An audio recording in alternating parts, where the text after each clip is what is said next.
What's going on, everyone? Welcome to Room 19. I am your host, Alex Williams, with my amazing, beautiful wife, Elysse. Hey fam.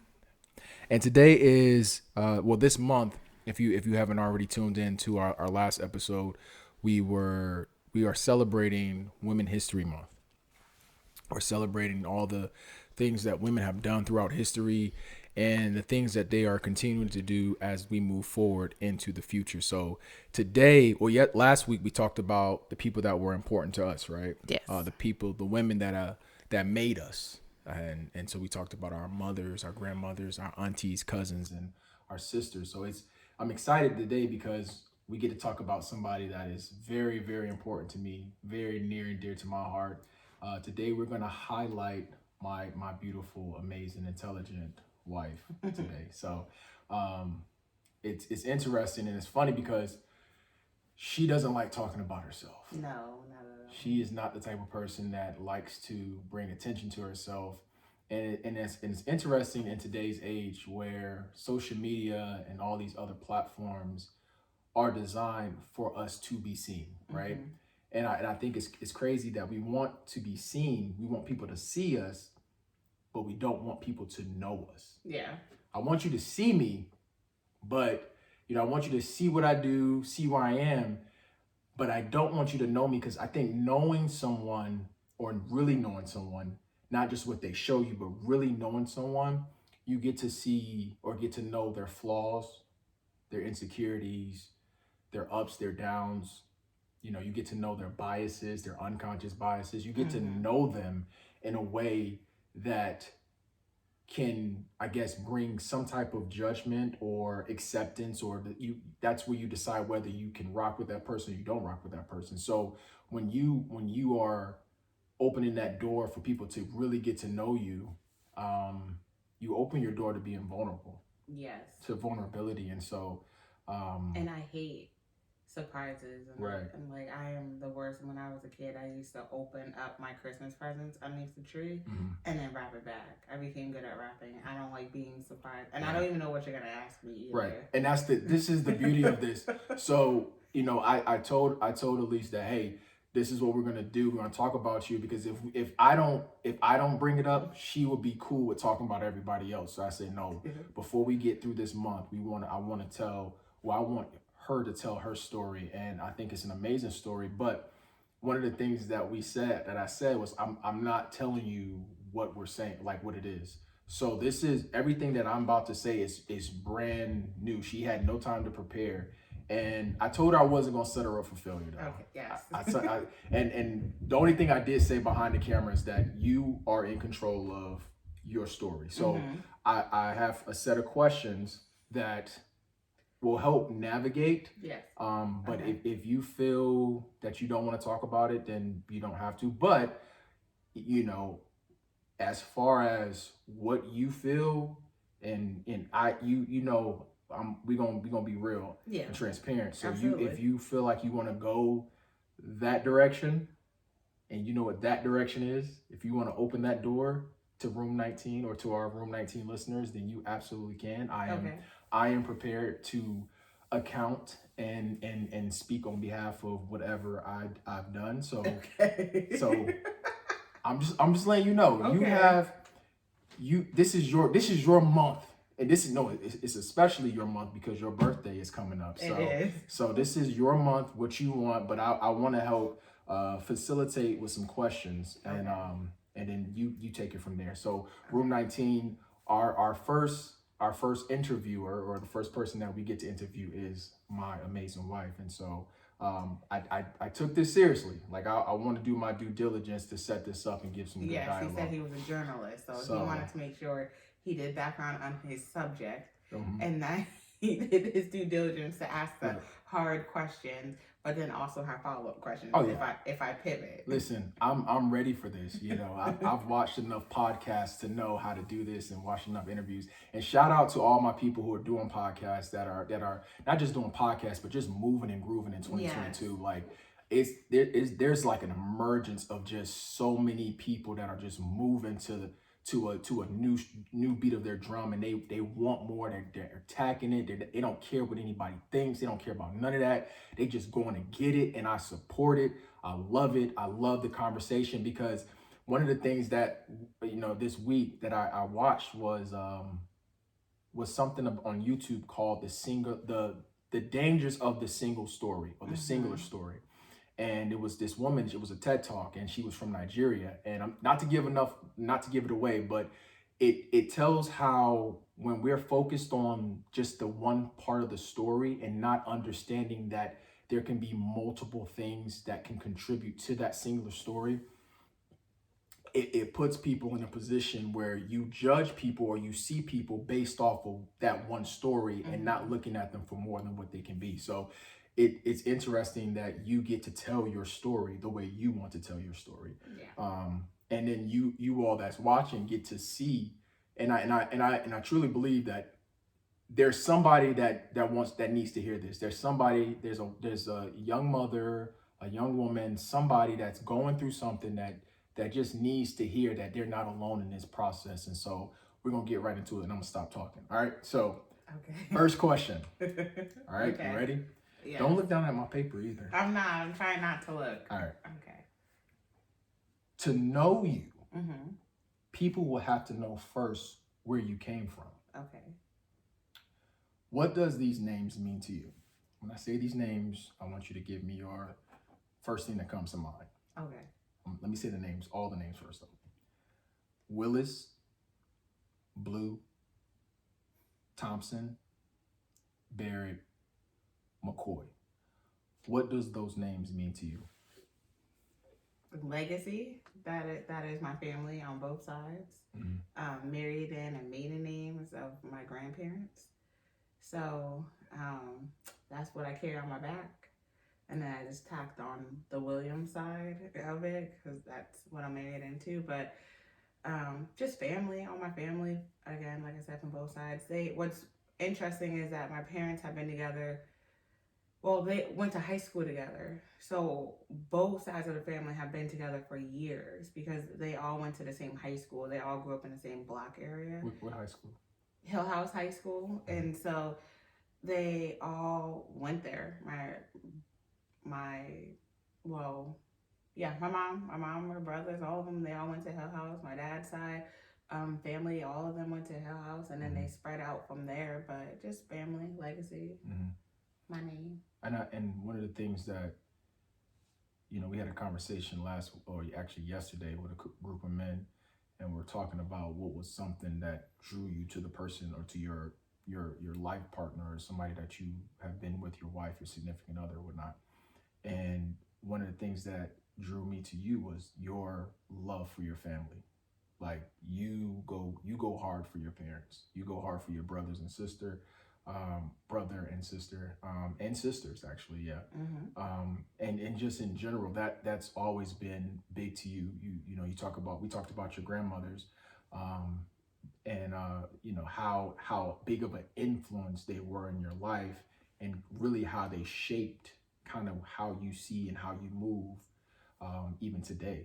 You know what I'm saying? So, all right, awesome. So to tie back into that, on our first date. Okay. On our first date, you remember? Oh, I remember it. All right, quick quiz. Where did we go? Okay, where were we supposed to go, but end up not going and went somewhere else? Both places. We went to the North Haven movie theater, but there was a shooting, so we didn't end up going. So then we ended up at Friendly's. Okay, and then after Friendly's, where did you take me? I took you around Hamden to show you like what schools I went to. And then you took me somewhere else too. Oh, okay. I'm not looking. I'm trying to think where I took you. Did I take you to the softball field? No. Oh. All right, so I'm gonna help you out. So you took me to your grandfather's, like drove through your grandfather's neighborhood. Which one? Your dad's father. Oh, I took you to New Haven? You took me to New Haven. We drove to New Haven? Yes. I took you to Dickerman, not Dickerman, I took you to Diamond Street? Yes. Oh. And then you drove me around and let me know where you, which is you know, when I think about it, it's like that's kind of creepy to like let me know where your people stay. Yeah. But you know, Oh, I did not. I didn't. Not, I don't remember taking you down yeah, there. you took me there, and then I don't remember if we went there, but if you did talk about it, you talked about Dickerman Street. Mm-hmm. You talked about growing up on Dickerman Street. So what was that? I know you were a little bit younger, but when we would have our conversations on just where you come from, you would always say, "I'm from Dickerman Street." Like Mm-hmm. that was like you took pride in that. But Well, because what was that? What was that for? well, my grandparents owned the 3-story family home, Mm-hmm. but like my family all lived in that house. Mm-hmm. So there was 3 levels, and we lived on the second level. So we had family on the first level and family on the third level, and we were in the middle. Mm-hmm. And so I always remember playing in that backyard because it was like a side. It was kind of like a row house if you want to look at it in that perspective. But we never went through like the main level. We went through the upstairs and then went Mm-hmm. to the second floor. So um, our family was always there, and I thought it was pretty cool that like we lived in a house that my grandparents owned. Mm-hmm. And so you came from that, and so to you as a child, you was living your best life, Yeah. and then all of a sudden, your parents moved you to Hamden, Mm-hmm. and so the shift from going from New Haven to Hamden, even though it's right next to each other, you know, depending on where you live, could seem like it's worlds apart. Oh, completely, 100%. And so one of the things that I, you know, when we had our conversation, just getting to know each other, you know, you talked about how hard your parents worked Mm-hmm. and to provide a better life for you and your siblings. Yeah. What was your experience like being in a place where you essentially had everything you needed and wanted, but sometimes being a few of the only ones that look like you in that setting? And how did that shape you from that time moving there, even up into going to high school and eventually going to college? Well, it's crazy. I was talking about this at work about assimilating Mm-hmm. because I went to private school from kindergarten up into 8th grade. I was supposed to go to Sacred Heart Academy, which was an all girls school, but I failed the test on purpose because I didn't want to go Mm-hmm. because I was tired of being that token black girl everywhere. So going from St. Brendan's, which was still a Catholic school, but it was very diverse, to a not diverse school at all, being one or two, and my graduating class was 12 kids. It was hard because I didn't see people who looked like me. And even like in 8th grade, where like boys are supposed to like you, there was only one other black kid. And of course, he didn't like me. So then I'm just like, I don't see people who like me or that think I'm cute. And so I had a lot of identity issues. Mm-hmm. And then on the flip side, when I would go hang out with like my cousins or anybody else, I was always like, "Oh, you talk funny. You talk like that a white girl. Like you talk white." Mm-hmm. And I'm just like, "How do I talk white? Like I just talk." But it forced me to have to immerse myself into black culture and know hip hop. Like I had to know everything. I had to have the latest J's. I had to have the Timbs. Like I had to be able to be what people didn't think I was. Mm-hmm. And then it was also like in high school, I used to get made fun of because my parents were together. Mm-hmm. And it was just like, and I lived on the opposite side of town. So having to go from like my side of town to like the other side where my friends were at was also challenging because nobody wanted to come out there because the buses didn't even come out there. Mm-hmm. So the only way they came out there is if I drove them out there when I finally had a car, or if they took the bus home with me Mm-hmm. to come to my house, but then they still had to get back home. So it was challenging. It's like I didn't fit in any world. So it's just I was like in the middle. I was like I didn't fit in with my own people and I didn't fit in with the people I was around all the time. So I kind of just stuck in the middle. But I understood why my parents did it. Did you understand it at the time? No. Well, yes and no. Like I knew like no. I didn't. I know they built the house. We were excited because we saw it, like get built from the ground up. So it was cool. We know where we were going. I knew this was coming, so it wasn't like a shock. It was just hard to have to change and Mm-hmm. not be immersed into where you were at because I was fine up until 4th grade. Once I got past 4th grade, so 4th grade, 5th grade, up to 8th grade was a lot. And then also going to public school for the first time in 9th grade, I struggled. It was really hard. I struggled. And I think that's kind of like the saving grace is that I did cheerleading. So like I did make friends with like the cheerleading squad, and then eventually I had like my own group of friends that I kind of hung out with, but I was still trying to figure out who I was because I never figured it out. Now as an adult, I know who I am recently because again in your 20s, I'm still trying to be a mom, have a career, get degrees, and then try to figure out who I am on top of all the life stressors. But yeah, I mean, you know, it wasn't like we just popped up one day with suitcases and like, here's your new house. I knew we were going. Yeah. So going from, you know, private school, then going to high school for those 4 years, and then another shift was then you had to transition to going to college. What was that like? Were you like gun ho about going to college because you know you have your older sister who's leading the way, and then you got good old Earl EJ who's coming from behind, and he coming like a rocket. You know what I'm saying? And so you're like caught dead in the middle between you know what you're supposed to be and in the expectation of who's coming up behind you to lead the way. So how was that? Being the middle child? Oh, I have 180% middle child syndrome, and I was the complete opposite of my sister. Like if my mom would say go left, I'll go right. Like just intentionally. Just on principle. Yes, it like I don't wear jewelry on principle like right now because she's making me wear jewelry all the time. Like I can't. I don't know. I just don't want to do it. Like I refuse to wear heels because she wears heels too. But I love my mom and I act just like her. But it's just like that's just middle child syndrome. Like I just don't want to do it. So no. I picked my college because I knew my friends were going. I never saw the school until my parents went with me to like drop me off. Did they know that? I would assume so. They didn't take me. Okay. Like, but did they know as far as the reason why I picked the school? Probably not. Okay. They're gonna find out now. All your hard-earned money spent. Yeah. I went there because like I knew people. Yeah. And like even like we had you know, college day at school where everybody's supposed to announce their college. Like I had a Western shirt, but like I didn't know what Western looked like. I didn't know it was a split campus. I met my roommate the day of. Like I popped in, like you know how you meet them prior. Like I didn't do any of that.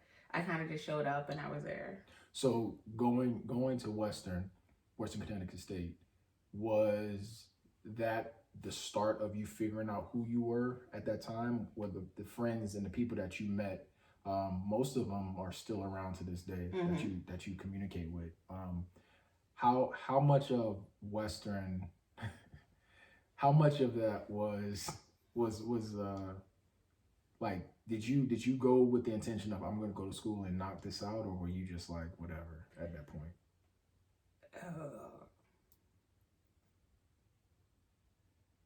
Like, what was your focus going to Western? I don't know. I didn't have a focus.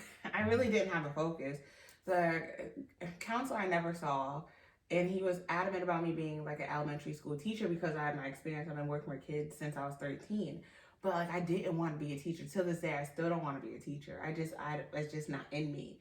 I want to like mentor, coach people to teach, but I don't want to be the teacher. I was burnt out at that point because like I said, I've been watching kids since I was 13. By that time, I was 18, and I was just like, no.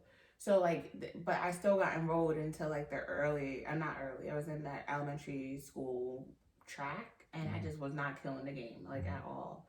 So I pivoted, and then I took a psychology class, and I was like, oh, this is pretty interesting. I like how people think.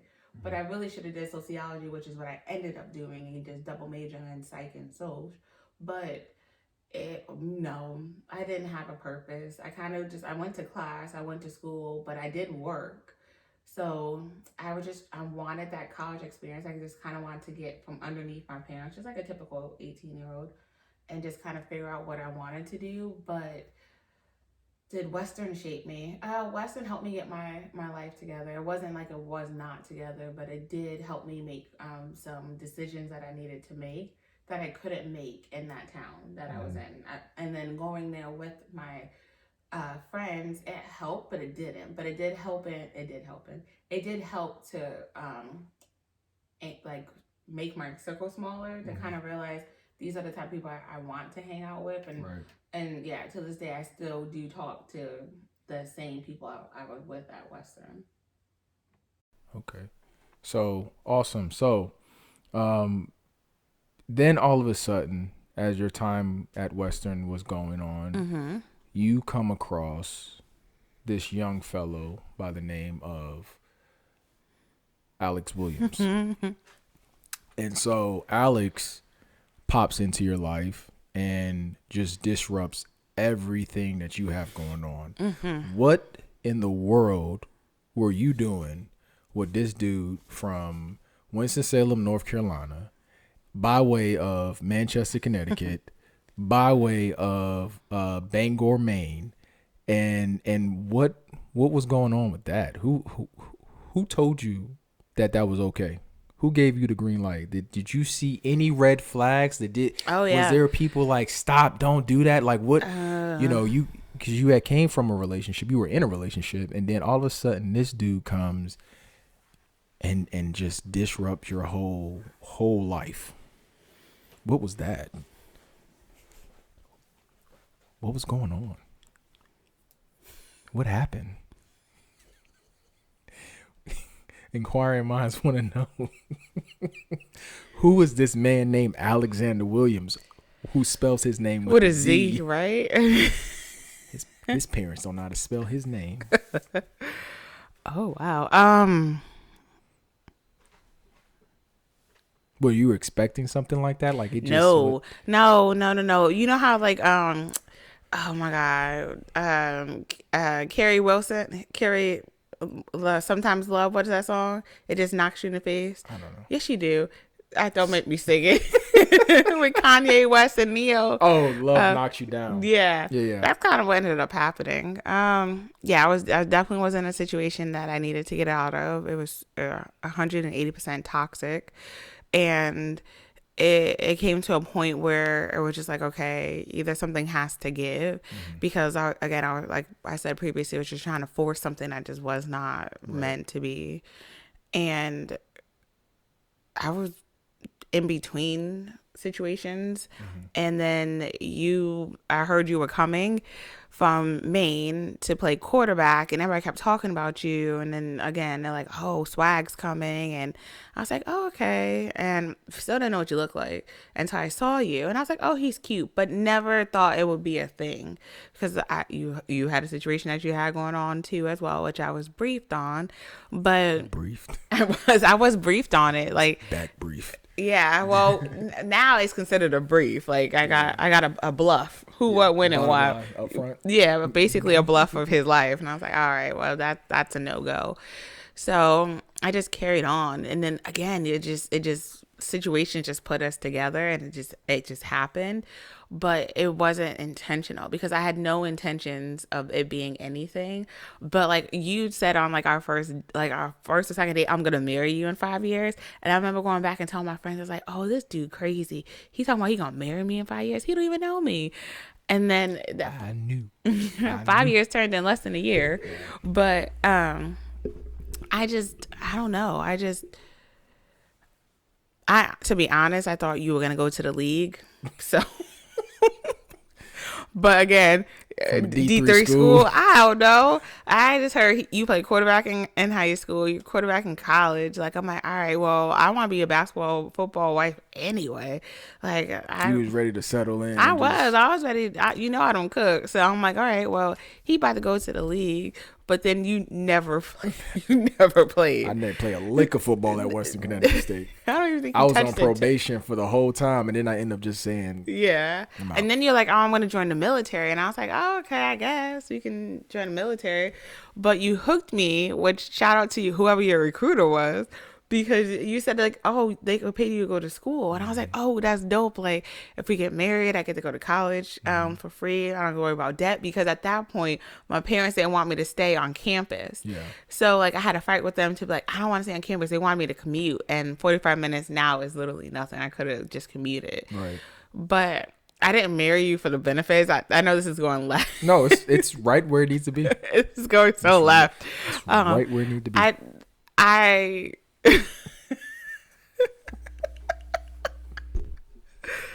This is a setup.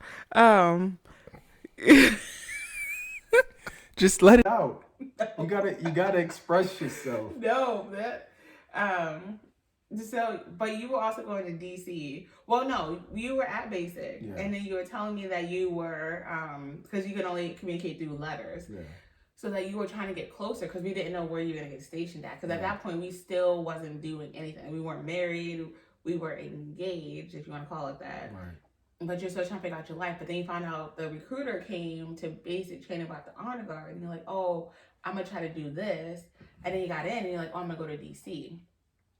So at first we were gonna make it work, but then when also you came out, you were super annoyed because every time you would try to call me, there was like 1,000 people around. So like it was like a give and take that like something was gonna happen because we were originally were just gonna get married and I was gonna stay and finish out school and then go down there. But it didn't work out like that. But I say all that to say, I don't know, life situations kept making us meet. And then I think that time that we talked when you were in South Carolina with your dad, and we kind of just had a conversation, and then you're like, well, I'm about to go deal with this situation. And then I'm like, okay. But then you called me again. At that point, I already was done with it because I was like, this isn't going to work. So let me move on. And then I got a random phone call from this random number, and I don't pick up numbers I don't know. Like you will immediately go on my block list if you don't leave a voicemail. But I picked up, so that's kind of where we're at. Yeah, and so, you know, there was a lot of impulse going on during that time. Like we were like no impulse control whatsoever. No. We were just jumping into it and just saying, okay, let's just do this. And I think one of the things that we talked about was if it wasn't any other circumstances than it was, we would have never got married.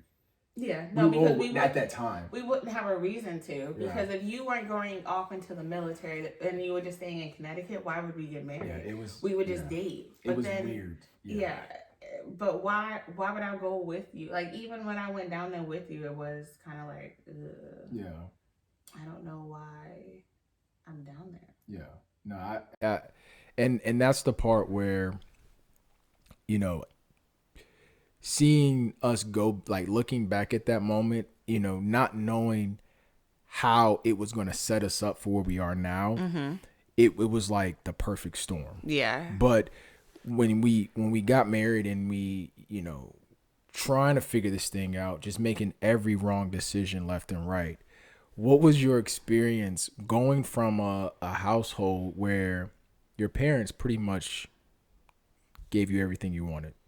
Essentially, you were just really spoiled, but you worked for your stuff. I did. I had a job since I was 13, sir. You worked for your stuff, yes. But you still had a certain set of standards. I did. That were rightfully so. You know, that was put in place. Correct. And then you leave your parents' nest, go down to Washington D.C., and you walk into base housing. Like we made it. No, we didn't make it nowhere. We got a house. No, it was like not even, what is it called? Like, I called it a baby airman because we ain't know no better. We was in the projects, y'all. Yeah, we were in the hood. That was and considered the project. And you didn't listen. Like the first week, I told you I saw something run across the darn floor, and you're like, nah, you making it up. You making it up, whatever. That's why men die first in the horror movies, because they don't listen to their wives when they try, or their girlfriends when they try and tell you, hey, something ain't right, it don't look right. Yeah, no, I didn't realize. Again, yes, I was extremely spoiled, and rightfully so. I am a princess, and I did have standards. So if I had a car, you had to have a car. If I had a job, you had to have a job. It had to be equal. I wasn't going to hold the weight. I had expectations, but I did care. Like, first of all, I'm gonna need you to clarify that I made sure you were straight prior to you going. This ain't about me. This is about you. I'm just saying, because you're saying I'm spoiled, but I worked hard to take care of both of us. Okay. Before you joined the military. Yes. Okay. You fed me Chinese food. You baited me to come. Hey, come to the house. I'll feed you Chinese food. Yeah, and got you gas. I'll And get then you when my gas. parents took my car away, and I was like, oh my gosh, you're gonna take me to school? And then you took me to school, and you're like, so I'm gonna need gas money. And I was like, oh my god, I need that gas money. oh my gosh, I gotta pay Bruh, you to take look, me to school. I had to drive because I was working at Foot Locker, What? And I was working at New York and Company making $7.25. man, that drive was real. That like at that time, like now it's like, oh, that's nothing. But back then, bruh, that drive was from Danbury all the way back to Hartford County. Yeah, was, whatever. That was not it. But yeah. Anywho, But so going from it was a culture shock Yeah. because I didn't realize you had to pay bills every month. And then every month. yeah, like, and if you don't pay, things get shut off, or you get late fees added on top of it. And then throw in me trying to work at the BX. So like, you know, that's a starter job for like a military spouse. So I worked at AFES and I was like customer service, and they match stuff. So I'd be like, oh, come on over. And you telling your friends, and everybody would come over and just come visit me over there. And I got pregnant and then got really, really sick and basically got forced to quit. And then sitting at home, and then you were gone all the time too. So on top of being a new married spouse, new to the military, and then you're gone all the time, and I'm sitting at home, it was lonely. It was very lonely, and you were home a lot. Not what you signed up for. No, not at all. I think after the first like month or two, I was trying to figure out how to get an annulment so I can go home. But then I was like, I have this child, and like everybody told us to not get married. So like in my mind, I was like, I can't go back home because they're gonna be like, I told you so. I knew it was gonna work out. Blah blah blah blah blah blah blah. So. And then you wanted to play your video games all day long. And I'm like, bro, no, like let's go like explore, let's go out, let's go do things. And it wasn't that, like, even if we tried to, I couldn't be somewhere not near a bathroom because I was always throwing up or sick, and I couldn't eat anything either. So I just was super, super sick. We ended up having to go to Bethesda, which was a 45-minute drive from the house, because that was where all the high risk pregnancies went. I had to go twice a week for stress tests and all that good stuff. So speak on that, far as you know, that first year we got married, we had Isaiah, and you were struggling with your pregnancy. So how, and then on top of that, you were trying, we were struggling financially, and we were trying to figure this thing out. Where, at what point, because this is something that I saw, was your resolve in that situation. Even though you hadn't been in that situation before, you never grew up in that situation, you were living in a situation that, for me, I was like, oh, this is easy. We just move this over here. We do this, and you just got to put that there, and that's, we'll be fine. We're good. And you were like, no, we're going to die. We're going to die because you said we were going to be here, and we're over here in the projects on base. And when I say the projects, I mean the building. It was linoleum floors. Oh my gosh. It looked like an old elementary school in a house, and the floors were cold. And then there was a hole in the house. So there was rats all in the house. The base itself was infested with rats. Yeah, so we lived in DC by the water, and there was a whole bunch of cats. So of course the cats are eating something. Yeah. But I told him when we first moved in, I saw something run across the floor, and he was like, no, it wasn't until the dog food started getting eaten, and then there was droppings everywhere, and I was like, no, we can't live like this. And then our lease was up, and they still wouldn't let us break our lease. I had to write a letter and take pictures of poop in Isaiah's crib in order to get us moved out of that house. It was horrible. And then they wanted to charge us to move. I was like, this is ridiculous. Like, people shouldn't have to live like this. Yeah. But my resolve was I opened up my own business. I opened up the daycare at the new house to supplement the income, which was awesome. I mean, I had my own business. I didn't have to leave the house, as I got to have like instant friends, even though the kids didn't like playing with him because he was like the baby. He was literally like the annoying little brother. He was Zoe. Yeah, basically. Yeah. And he it became like a little family. I mean, I had shift workers, so they were there all the time. And then we used to go on field trips, and we would be out. We would hang out with the neighbors. Our backyard when we moved to the new house was the splash pad and a playground, and then we had a nice fenced-in backyard. So we always did things. But I realized quickly that you don't promote as quickly as like the real world. So it had to be, I had to get a job and had to get some steady income to get into supplement the lack of pay that you actually get when you're in the military starting out. Yeah. And so going through that process, we had when we moved to, it was a Butler Street. That's when we had Zeke. But before we had Zeke, you want to talk about that or no? No. Okay. So we had Zeke, and then it started to get hard because you couldn't have, but you could have but only so many kids in the So thing. if you had a certain amount of kids, it counted against your numbers. So like my own kids would count against how many kids I have in ratio. So with 2 kids, and at that time I could only have 5 kids. If 2 were mine, I could only have 3 kids in the house, and I'm losing money by having my own kids. But it kind of worked out because we were gonna PCS. So I ended up closing the house, which for a while I was a house. Like there was people coming in and out, and then I had a long wait list for people trying to get into my house. But it counted against my numbers. The more kids you have is the less amount that you have if they're under a certain age, which it was anyone that's school age, because when they come home, they're technically considered in your ratio. It was up until age 10. Okay. And then I said, okay, like I didn't know that. But so then we move. And then we go to Alabama. Well, I also worked at Friendship Public Charter School. I was going to bring that up in DC. Yeah.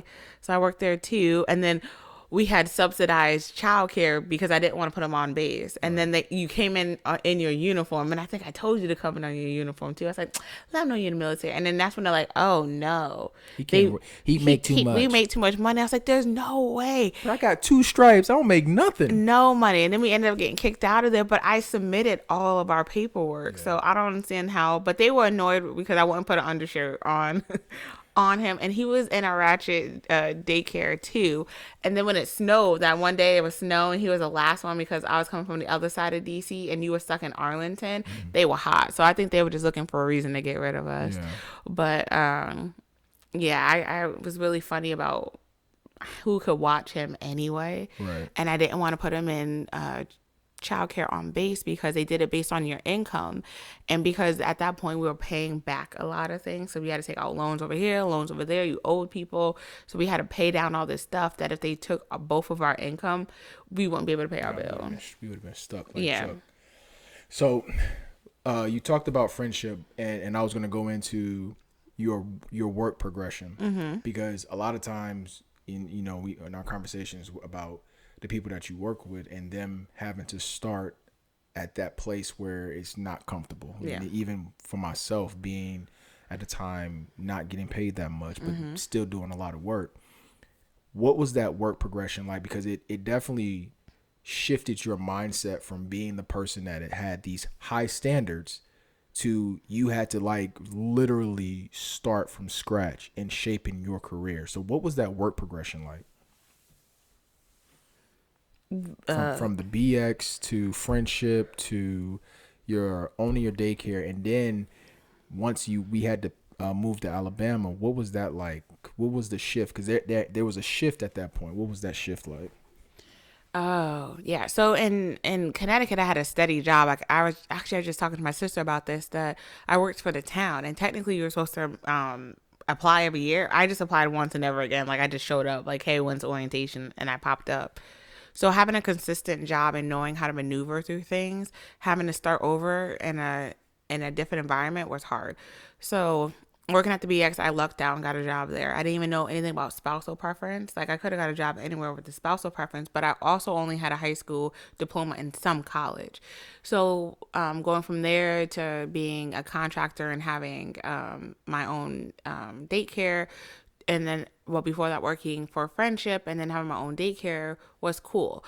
PCSing to, which is a permanent change of station, because acronyms, I say it, but that's a permanent change in station. I'm correct? Okay.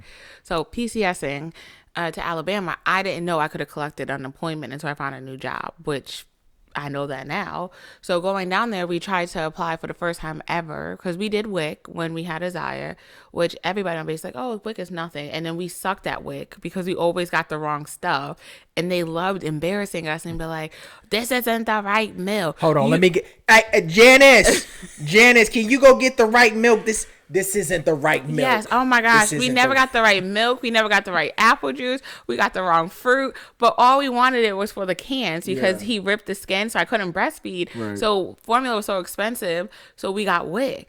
But they would be like, they on WIC. They got the wrong stuff. And then hold up. Can I check the check? Where's the check at? Yes. Is this the right one? Yeah. Oh my gosh. It'd be so embarrassing. And then we'll hold up the line.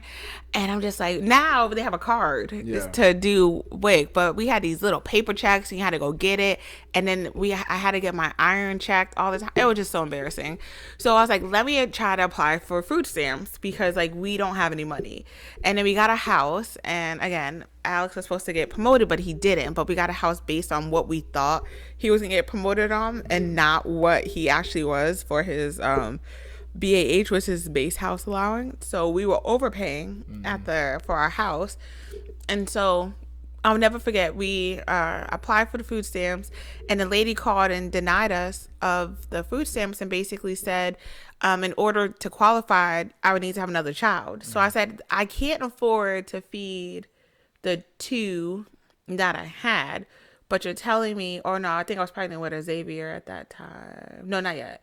I said I couldn't afford to pay for the two that I had, but you're telling me I need to have another one in order to afford it. So I said, cool, I got you.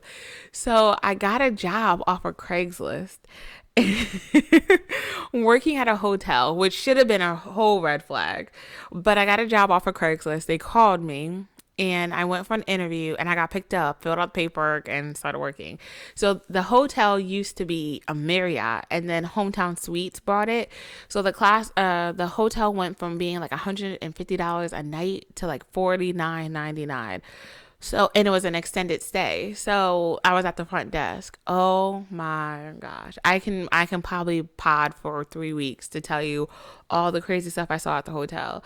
But just a brief thing of why Alex basically told me I needed to quit was there was a fugitive that the FBI came and did and caught. There was a shootout from prostitutes that used to come from Atlanta, because the mega bus was cheap to come from Atlanta to Montgomery, and they had 2 bedrooms so that had doors, and then they had a living room, so 2 of them can share a room. And it was always on the first floor, so they had the Johns come through the window, so they couldn't see the back and forth action in there. So there was a shooting because the John ran out and tried not to pay, and all you hear is bang, bang, bang, bang, bang, and him running out the door as she's shooting him to get him, and shot him and took her money. Mm-hmm. And then there was a guy who had an underage girl he was 23, and I think the girl was 15, 16, that he brought to the hotel, and she told her cousin, who told her family. And when the candy paint cars all came with the rims, loaded up that parking lot, and they dragged him out of the hotel room and beat him in the parking lot. And then I locked myself into the lobby, and I wouldn't let anybody in as I'm trying to call 911 to get somebody to come to save this man. And like, we had a courtesy officer at the time who went out there to try to save him, and he got beat, and I don't know why he went out there, but again, he was trying to do his job. But I was like, bro, when I went out there, but I was watching it through the window, I was like, nah, I can't do this. And then all the one night stand people who used to come, and then it was a cash deposit, so we had to go up there and check the room. Oh my gosh, that's the first time I found out about Fabuloso, because they all used to smoke in the hotel. But I learned, because there's a kitchen, if you put Fabuloso on the stove and you heat it, it will absorb the smoke smell out of any room. Mm-hmm. So anytime I knew I smelled Fabuloso, I was like, oh, okay, they were smoking in here, but I can't smell it. What else? Backpage. We had a lot of Backpage things at our hotel too as well. Hyundai was there, so we had a lot of contractors from Hyundai. We had a few military people. That's my first introduction to bed bugs too, and trying to quarantine or try to like keep the bed bugs from spreading through a hotel. I think after I worked there till this day, I still don't. We don't stay in hotels at all, and it's very rare if you would see me in a hotel. But I loved my coworkers. They were awesome. I did get it to where they used to make me work at night by myself, and I would not, because if somebody wanted to come back there and take either the money or me, it was no, like, you can check in whenever. So it got to a point where there was two of us that used to close at night. And then we overbooked Valentine's Day. And it was like, and our boss left us to go to the Auburn. It was like Auburn and Alabama. They made it to like the championship in California, I think it was. Yep. Yeah. So it was that year she left, and she knew that Orbit and Priceline, they overbooked all our rooms. And so we had all these people sitting in the lobby with no manager. And we had to tell these people who just drove hours, who were thinking that they had rooms, that we had nowhere for them to go. And we literally just had to give them a voucher to go find another hotel, but it was all booked up. And I remember we were all cleaning our rooms. Like, we had people in rooms that they should not have been in because they just needed beds to sleep in. And then, So what was that shift? Because you experienced all of that. It was the night that we overbooked, and I had to sit there and get fussed at by all those people I applied. And then I got my job at the storage company, which you were so excited about, because, and then we had the dope boy who used to pay us. So the dope boy would pay us $100 to mind our business. And then I think he told me stop taking his money. But he would always have like loud stuff, so we had to go over and like, hey, like, you can't be loud, or like there was a smell because he was cooking in the thing. So he would be like, here's $100, mind your business. And I'm like, oh, okay, I'm gonna mind my business, because if you don't mind your business, he was like, we're gonna have problems. And I was like, I don't want to have problems, and I need this job. But it was two things. It was the day that I thought that I got followed home, and I was afraid that would be followed to my, like, they would find out where I lived. And to the time that we overbooked and I got fussed at and they didn't fix it, and then it happened again, I was like, nah, it's time for me to go. Like, it was exciting because like a stay-at-home mom with like 2 kids, and like I have no excitement, and then I come to work and it's just like it's a lot going on. You be like, you need to quit, and I'm like, no, it's great, I love it. And then I was like, I don't love it. It is not safe. Like, nobody should work this is not a thing. Right. That I got the job at the storage. So the storage was definitely a shift, because it was still a lonelier job, but I at least was like an assistant director, and I just got to show people storage facilities, storage stuff. And then I love the auction. So like, you cut it open and you see what it is, and people bid like on TV. But for the most part, the stuff that gets bidded on is not anything worth, unless the person died. So the only good story I have was that there was a murderer who had a storage facility that he paid on, and he ended up going to jail, and his storage unit basically got closed. So we can only, and then what happens is that you get the notice, you send it out, you certify mail it, and then you also put it in a newspaper, what's in it, and you can only go based on what they check on their application. So when they cut it open and they opened it, it was body parts and it was body parts in jars. So the door went up and the door went right back down. He had to call the police. But it was like the people that he killed, body parts were sitting in those jars. And so that was, so you had this job, and I remember because I was like, bruh, you just came from some craziness, and now you go into this one, and it's like still crazy. It's not as crazy, Yeah, but it was still like just a lot. it was very sketchy because you were by yourself, and like depending you were pregnant at the time. Yeah, I was pregnant, and I was in there cleaning trucks, whipping it in the but you got to ride in the golf cart, the golf court, and so did Isaiah and Ezekiel. They got to ride, and I was right down the street from them too, because at that point they were going to private school. But my whole paycheck basically went to childcare too. But why was it going to childcare? What were you doing? Working and going to school. Yeah.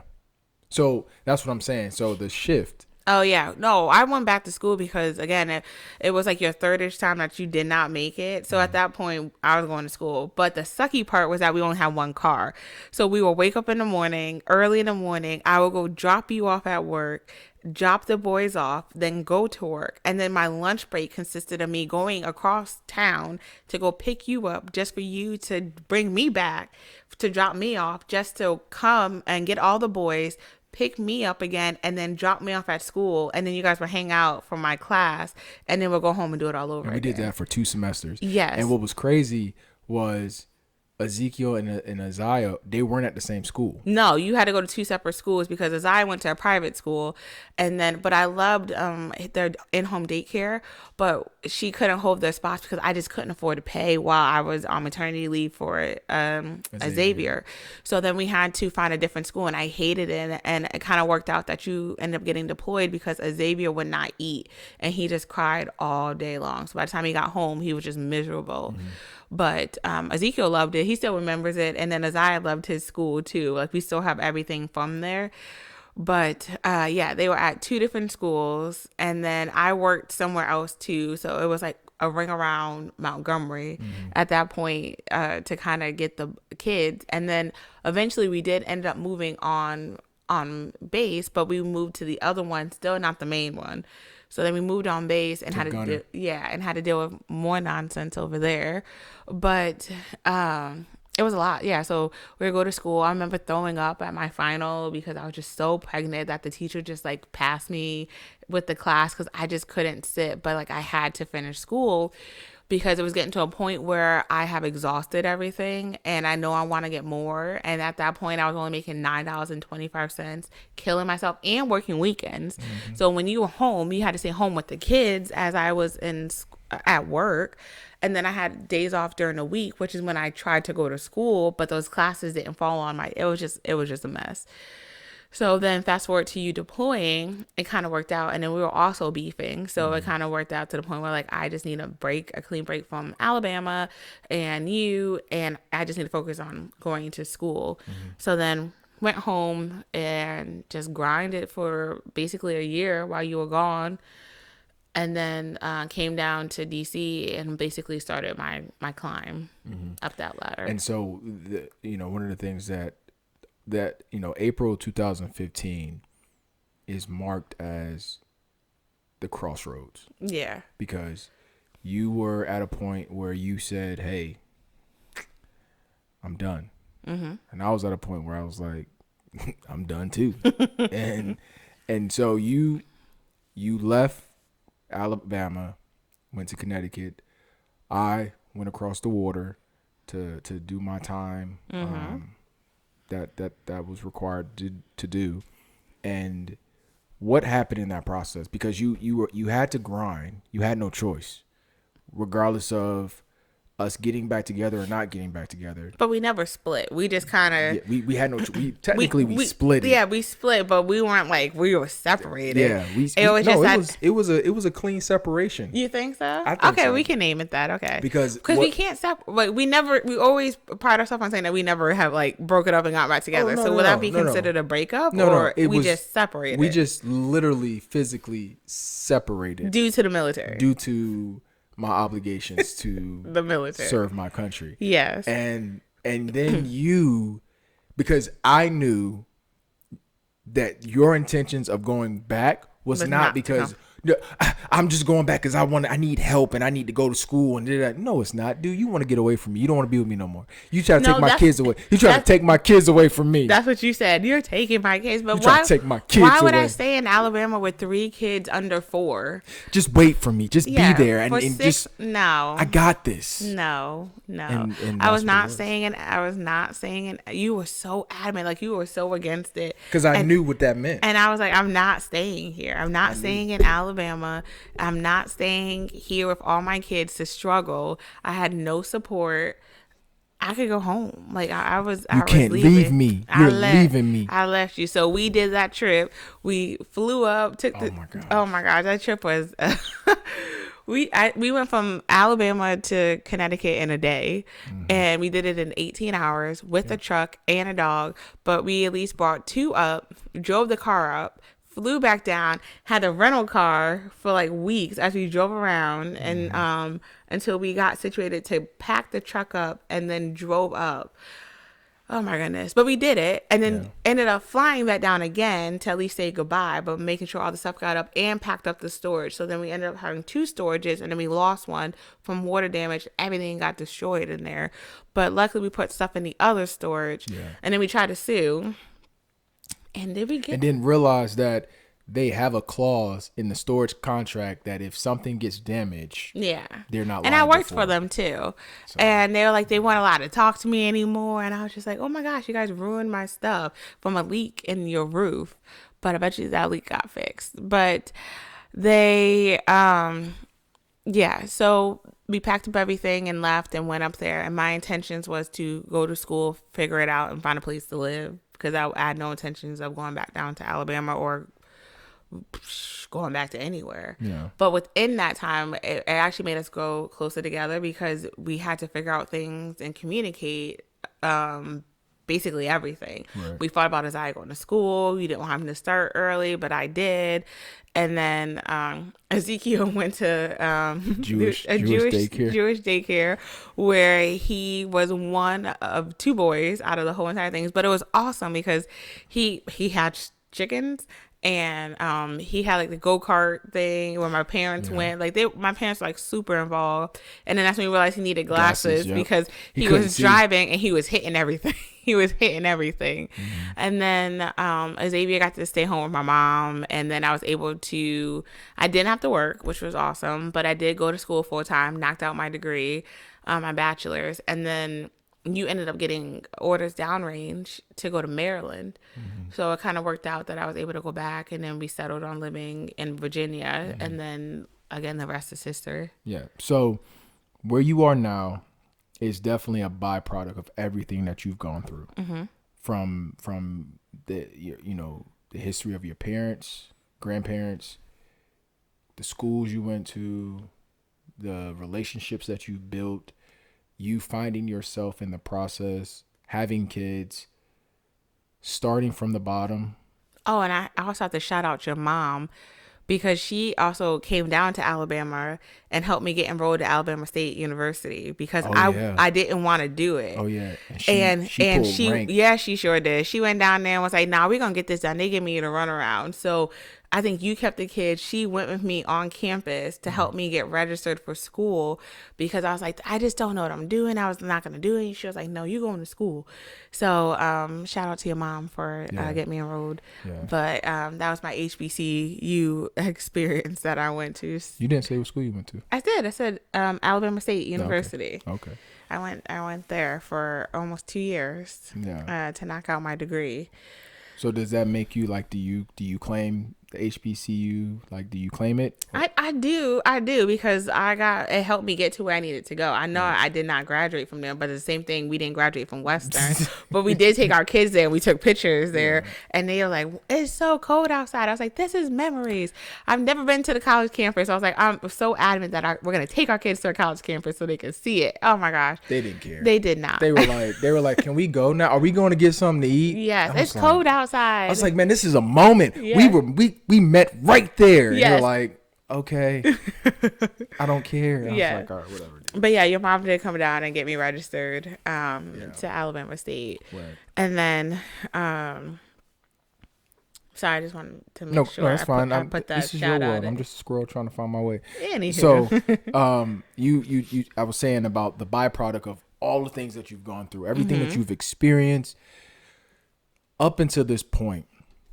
Even where we are right now, in the things that you're dealing with currently, when you look back on all those things, do you have any regrets?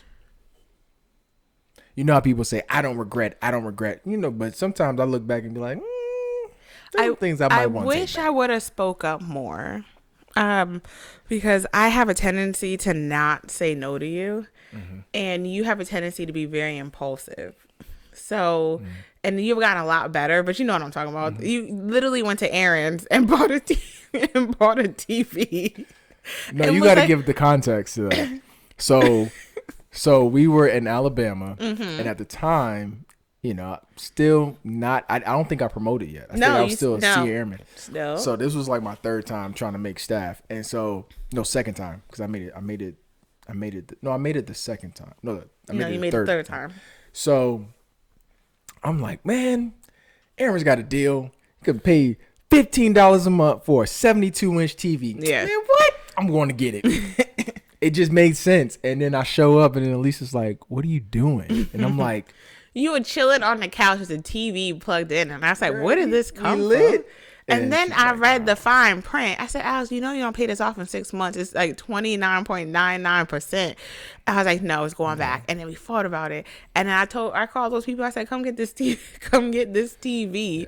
And then we had an issue with the paint with the guy. And then he wanted it professionally painted, and we didn't do it. And so instead of fighting with him, because that was not a part of our contract for the house we had, we ended up having to pay this man money for like 6 to 7 months that we did not have because we needed to move off.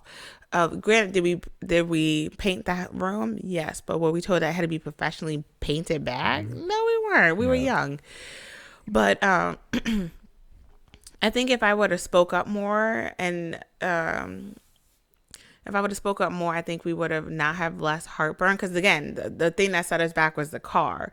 You got a car because you didn't want to work, or didn't want to walk, but you could have walked. And I was coming, and I had a car. So then we got stuck with this car payment for 10 years.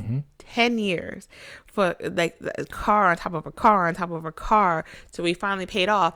And what do we have to show for it? Nothing. No cars. Nothing. None of them, because they all were trash. Yeah. So it's just like now we're more cautious. We actually talk things through. But I wish that we would have talked things through the more, beginning. and it would have set us up for success. I don't regret any of the kids because I love them all, because like I didn't know I was going to get sick.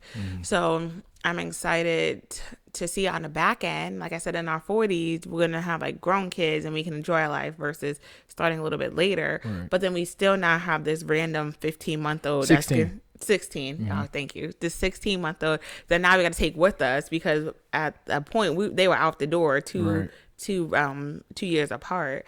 But no, I don't really regret much, because again, I liked our time that we had in DC. We kind of finally got it together in a sense.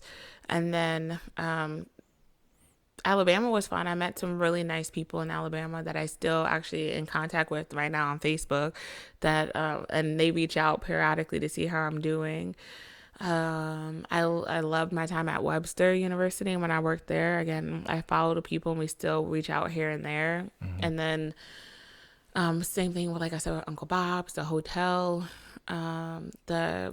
even at the BX, I still have people I know that I still like, we're still friends on Facebook, in Instagram, that I still like follow and check and say hi, and periodically that I've known for like 13 years. And then the same thing in college. Like I still have the same friends that I had in college that were. Shout out to your friends. I mean, you got, I would have to say, when it comes to the core of your friends, now you don't really talk about them as much. Like you talk about them, but when I like, you know what I'm saying, when I hear you, I'll be like, oh, you talking to so-and-so? Oh, we ain't talking to them. Okay, cool. But like they are always there. You know what I'm saying? And I would say one of the things that I just love about you is your loyalty. Yeah, I'm extremely loyal. Your loyalty to your friends, to your family, even I wouldn't say loyalty to me, but your commitment to our relationship. You know, your commitment to, even when you saw that, hey, babe, you're going the wrong way, you were able to have patience to let me figure it out. Because I always say, just let me figure it out. Like I process things slower than you. I'm just, I'm slow, but you were able to, and one of the things that we talked about is, not a lot of people would sit in the things that we sat in, and not a lot of women would put up with a lot of things that you had to put up with, in terms of just the struggles and the ebbs and flows of us trying to figure this thing out, and me trying to figure this thing out. You stay committed to it, and you know, whether it was just being naive or just really just being committed to the process, it finally clicked. And when it clicked, where we are having real meaningful conversations about what we want to do with our future and what we want to do with our kids and how we want to raise our kids and how we want to just progress. The last question that I have for you is, what's next for E? What's next in store for you and the things that you, I mean, because you've gone through so much, you've learned so much, you've experienced so much. So what is that? What with all that, where does that take you? Giving back. I mean, we talked about it last time, that reach back. That I'm very dedicated to mentoring, coaching. Like, again, like I said, I was a proud mama when my staff popped up on promotion lists and got picked up. And I was able to have like a small intricate part of that process to encourage. And they're like, I don't see a lot of young Black women sitting in positions that I'm in right now, because they're not. And I'm, like I said, I'm one of the few youngest. I just found out that I'm not the youngest. I'm not the youngest by a month. There's another facility director who were born the same year. My birthday's March and her birthday's April, but we are the youngest. March, April. You're the youngest. No, I'm in March and her birthday's April, so I'm older than her. Oh, it's the same year. I'm slow. I gotta process things. Anywho, my birthday's in March and her birthday's in April, so I'm not the youngest. So it actually hurt my feelings. So I can't even say that anymore. I don't think that counts. It does count. So I'm one of the youngest facility directors. A lot of them are older. And being able to show my peers that you can get here, and it just takes a steady grind, but it also takes people believing in you, because somebody had to say yes, like, let's pick her up. And even though my supervisor told me that she didn't want me at first, but she's happy that she picked me up, it's like that chance. You give me that chance, I'm going to go and I'm going to shine, I'm going to grow, and I'm going to do what I need to do.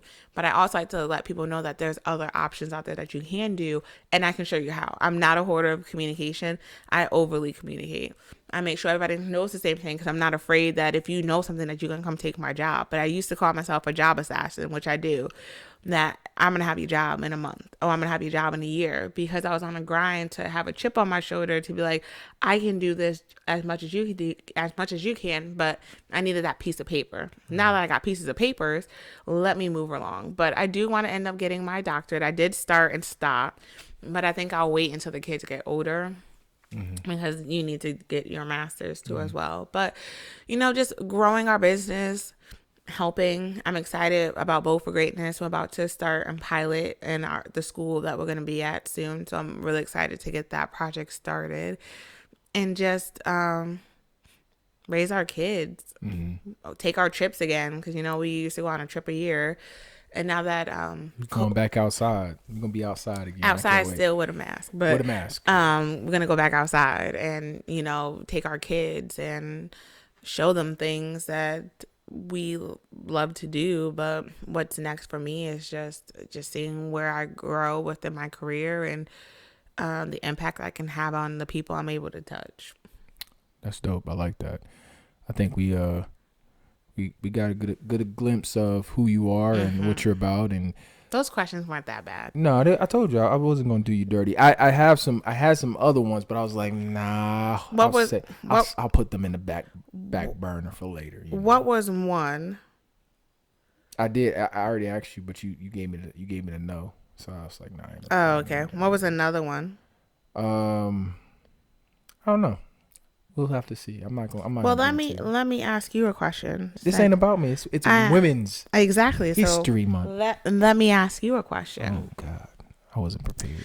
As a journalist, so based on what you know about your wife and all of the struggles, the ups and downs that she has had, from your firsthand knowledge, because for the most part, you were right there along the ride. Yeah. What can you say in a brief description, if you had to describe me and my my morals, my personality, if you had to elevator pitch me to somebody about me and my growth, what would you say? About your growth? Ooh. About my growth as a mother. Ooh. How much time you got? I said an elevator pitch. Okay. So You know what that means? I don't. Oh, that means like you have it up until like the elevator door closes and opens to like breathe. No, you're gonna have to hold the elevator for this one. So your growth. So Elysse, Adrian, McCoy, Williams. Not my whole government Whole name. government. We're gonna have to edit this out. We They gonna leave it can't. out. They can't know. No, my you whole, talked about me. I'm gonna talk about you. You can't. You can't say You my put whole me on government. blast. You I'm can't gonna say my whole government. Put you on blast. So, and I always I've talked about this, but you are one of the people that I look to for inspiration, because I've watched you grow, and we talked about being on living in that first house, and the struggles that we were so happy to be together, we were so excited to be together, that when we finally got together, we didn't know what to do with ourselves. Yeah. And I watched somebody who, for all intents and purposes, was scared because you didn't know a thing about what this life was, because you were so sheltered, and your parents, they did a wonderful job raising you, but you didn't know what life looked like outside of that town that you lived in. Like there was no sense of struggle that you had to endure. And I'm not saying that what you were probably endured in high school and growing up wasn't significant or didn't have an effect on you, but compared to you being married and having a kid and having to live life, I've watched you grow into this resilient person that, you've taken L's. I've watched you take L's. I've watched you have to take steps back, and you've never complained. I've never heard you. I've never seen you. I'm like throwing my hands up and going off on everybody, but you have always been able to keep that solid.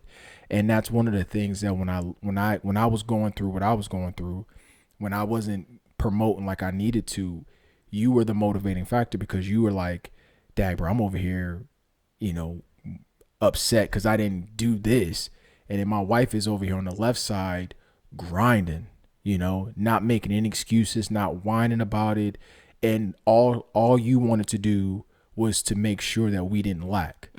You were like, I don't want you to break your back trying to support us. I'm going to help you. Yeah. I'm going to make sure that we're doing this together, and you have my back. And like I said before, your loyalty and your commitment to the people that you care about is unmatched, because even when people did you wrong, even when things didn't go the way you wanted to, you were able to still be resilient and still have a sense of, we're still family. We're still friends. I got you. Don't worry about that. We can talk this out. We can work this out. And so watching you grow and be able to share that growth with the people around you, you've always been like a little mini counselor to me. You're like a counselor, because you can be able to talk me through certain things. And I've watched you do that with many other people. And to see that every job that you've touched, you've increased. And the crazy part is every job that you've been a part of, you were not qualified to be a part of.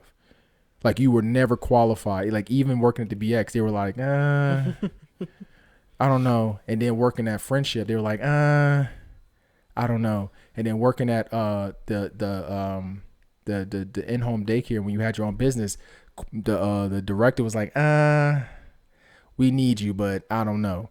And so there was always this doubt that people had, and you always rose to the occasion. And when it was time for you to move on, the same people that were looking at you and doubting you were the same people that said, I don't want to lose you. Please don't go. You're the best thing that happened to us. And so that showed that in spite of what people saw, you still remain solid to keep moving forward, to show them what you were capable of. And you've done that time and time again. At this point, it's no surprise to me. Yeah. Like, this point, it's like, okay, what's the next challenge? What's the next opposition? Where are you going to grow in? And now in the job that you are now, I've watched you grow, and even in this position. And I know it's tougher because we got our boys, we got our living situation, and we're trying to increase more, which brings a challenge in itself. But I'm grateful because now that we are at a place where we are optimizing our growth together, and knowing that you don't have to do it by yourself, I don't have to do it by myself, but we're locked in. It's just amazing. You are an amazing amazing woman. Thank you. I'm a lucky man. You are. That you decided to ride with me and take this ride with me. Take that 11-hour trip to Virginia and stay with me. Yes. Because there's plenty of times when this ship could have sailed a different direction. So absolutely.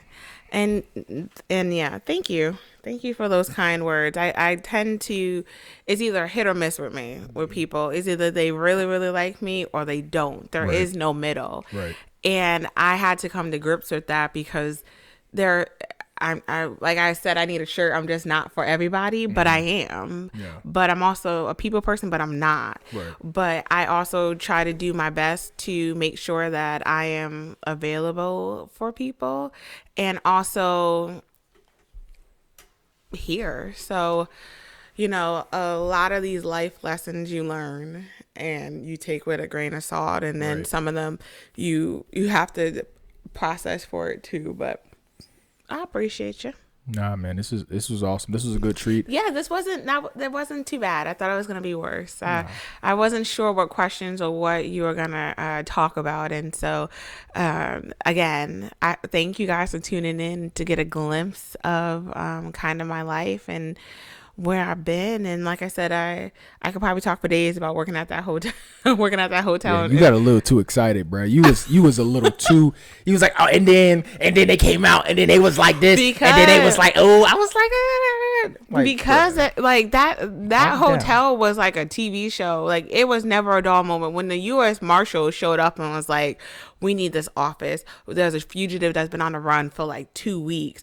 And they're like, can you identify this man? Because, you know, you work at the front desk. Point and tell me where he is. Does he have the girl with him, which was like his like accomplice?